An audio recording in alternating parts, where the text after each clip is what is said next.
Okay, so you've installed Adobe Photoshop CS2 and you've watched the first video, which is a general introduction to the program. So now you're all ready to do a little bit of photo editing.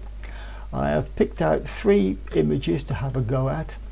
All 3 have got slightly different problems, but they illustrate that you can greatly improve your photographs with about 4 or 5 simple edits. So let's get started straight away. File, open.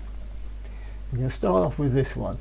Now, one of the things you have to get used to when you're doing some photo editing is to be very, very critical of your own photographs. You have to find out what's wrong with them before you can fix it. Now, in this particular image, we have a number of problems. It looks a bit pale, doesn't it? And a bit boring. We've got the picture, the main picture, which is the traction engine and the big house. But there's loads of rubbish at the sides which detract from the image, and the house itself is on the slant. So we've got to sort all those out. Not difficult to do. Now, unfortunately, with Photoshop CS2, because it's quite an old program, in order to straighten the house, we have to delve into slightly more complicated areas, which is to look over here at the layers palette. And you'll see that what we have there is called the background. Now, in order to do what we're going to do next, we do need to change that into a layer. Now, layers are a powerful tool in Photoshop, but I don't really want to get into those in this video. Just accept the fact, please, that you have to change it to a layer, and you do that by double clicking it, and you'll see it says layer 0. Okay, bingo, we've got that layer. Now we can go into edit, transform, skew. And if you look at the corners, you'll see a little box has appeared. And we could grab one of those and we could just pull it out a little bit. Push it up a little bit if we want. And what we're trying to do is to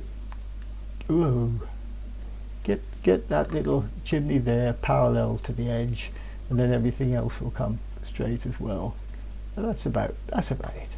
And in order to accept that, we just hit the enter key, and that's been done. Now, to get rid of these bits around the edge, we're going to use the crop tool. Here we are. And at the top, you can put in a width and a height if you wish. And this can be useful if you're trying to make a picture fit into a picture frame. But as a general rule, when you're starting out, I'd leave it blank. That means you've got plenty of choice. You can do what you want. So what we'll do is we'll just draw a rectangle over here by dragging from top left to bottom right.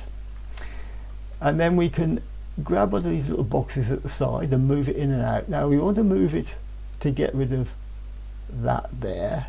We've still got this, but if we try and crop that out, we're going to get a bit close to the building and it's going to spoil the picture. So we'll put that back and we'll deal with that little thing later. On this side, we can actually pull it in enough to get rid of all that stuff. There you go. And I think it does help to just, because if we left that up here, it would look a bit top heavy. So we'll pull that down a bit and push that up a little bit, make more of a rectangle, and I think that's a much more pleasing shape. So just hit enter and we've got that. Now, to get these tones a little bit better, by the way, you can see we got the crop tool there. If we go up here, that's called the move tool, and that's the safest one to keep, because if you click on it, nothing much happens. So now we go into image, adjustments, levels. If you look here, you can see that Control L will also bring up levels, but for the moment we'll click on that. Now, this is called a histogram, and it shows a range of tones and distribution of tones within the image. We have actually got a black. There's a black to white. We've got a black, we've got a white, and it's the mid-tones that are funny. If we move the black one in, it just clogs up it does appear to help, but in fact it's clogging up all the mid-tones. So just leave that where it is. And if we pull the white one in, it gets bleached out even more. So we'll leave those, just get this middle one, which is the mid-tones, and just move it across a little bit. And there we are, a much richer colours, a nicer picture all round. So okay that. So we've straightened it up, we've got rid of the rubbish at the sides, now we've got to get rid of that. And for that we're going to use the clone tool. Now, the clone tool takes pixels from one part of the picture and put them in another. And we're going to go in a bit closer to look at this. And we can do that by holding down the control key and hitting the plus key, and that zooms us in. Now with any of the tools, if you just hold down the space bar, it changes to a hand and you can pull it around. So we want to get rid of that. We've got grass, different coloured muddy sort of grass, and different grass again, but we need to blend all this lot in together. Sounds difficult, very, very easy. Now this brush, we can alter the size of that with the brackets. So the right square bracket makes it bigger, left square bracket makes it smaller. We'll have it somewhere like that. I think that's probably about a bit slightly smaller than that. And we come over here and we hold down the Alt key. And as you can see, it changes from a circle to a sort of target. Holding down the Alt key, we click. And that's told Photoshop that those are the pixels we want to select. We then take a finger off the Alt key, move this across to somewhere like this. Now we press and click and hold it down, and then move across, and it's all lined up and it gets rid of all these bits. A little tiny bit there, just get rid of that. Job done. To get the picture back on the screen, Control 0, and there we are. So if we look over here at the history palette, we started with this, and very, very quickly we ended up with that. Now the final thing we need to do is to save the image. So File, and we want to go to Save As, because we don't want to overwrite our original image no matter how bad it is. So we'll click on Save As, and it defaults to a Photoshop image, because it's got a layer. Now we can change that to JPEG or leave it as Photoshop, whichever we wish, and we call it something else, old house, save, OK, and there we are. We've got our original image, we've got our new image, job done. Close it down. Save changes to the Photoshop document. No, because we haven't actually changed that, so there we go. Right, so now we go to File, Open, and we'll have a little look at this picture. Now we can see this is a completely different set of problems to the last lot. It's quite a nice shape, but it's very, very dark. I did that deliberately. I underexposed in the camera because I wanted to get lots of detail into here. And in a very dark image like that, our old friend levels isn't a lot of use. Image adjust levels.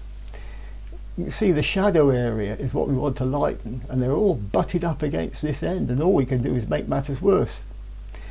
Although we can lighten the highlights, we didn't really particularly want to do that, and we still not got a lot of detail in this shadow area.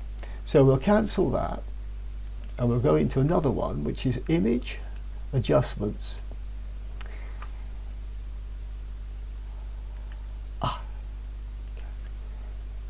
Image Adjustments, Shadows and Highlight. Now you can see immediately, automatically it's sorted that out. The highlights here, you can darken highlights, but that's fine as it is.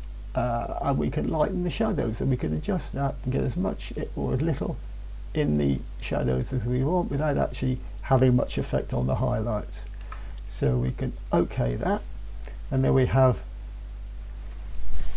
a much nicer image with a great range of tones. And while I'm using this one, I'd like to say something about the size of an image. So if we look up here, we can say image size, and we can see, if we look at the top, this is a big picture. It's 68 megabytes. It's 6,000 pictures, 6,000 pixels high, 4,000 across. It's a lot of pixels. And if we alter this to inches, you can see, and undo resample for the moment, you can see we could do a 20-inch by 13-inch image at 300 pixels to the inch. That's a big picture. And if we wanted to make a print, that would be absolutely fine for that. For example, if we wanted to change that to, say, 15, 15 by 10, we get 400 pixels to the inch, which is more than enough. And with all those changes, can you notice this hasn't changed at all? That's because resample hasn't been touched. Now, a general rule, you resample if you want to make a picture smaller, but try not to resample if you want to make it bigger. There are exceptions to that rule, but just accept that as a general rule. Now, what would you do if you wanted to email this picture? Well, let's just see what would happen if we emailed it. First of all, with 68 megabytes, it would go very, very slowly. But also, when it arrived, after they waited for ages for it to come, it would look like this, because it's so big. So we don't really want that. So if we go to image, image size, now we click on resample, and if we take the biggest area, the height here, we move into this area here, take the height, and instead of 6,000 pixels, change that to 800.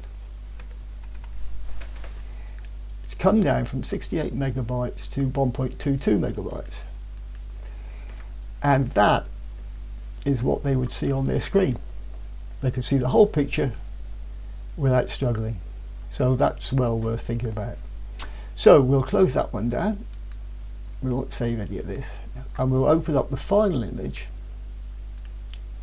And this is the sort of thing you get a lot of. Dirty, muddy pictures which just look horrible. Partly because that's the sort of lighting we get in this country. And as a general rule, you don't take photographs on days like this. However, sometimes there's no way you can come back and do it a second time. So much better to get the image and have a little play with it later. And basically, apart from being muddy, we've got a little bit of something down here and a little bit of something down there we don't want. So we just quickly crop those out, as we've done before.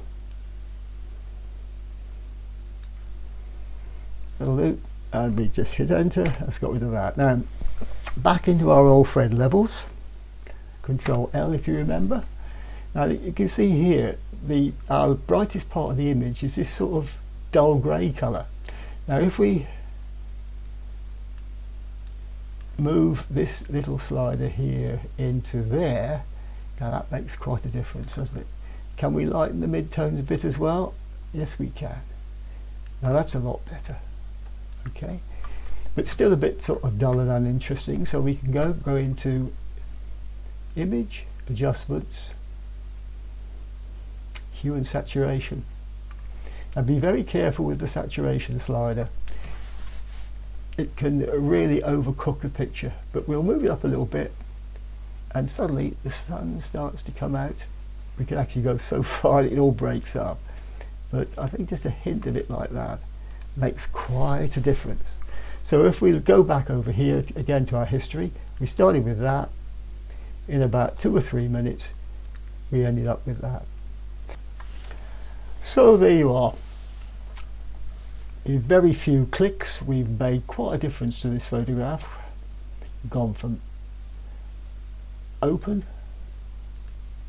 there, that's what we started with, and we've come right the way through to there.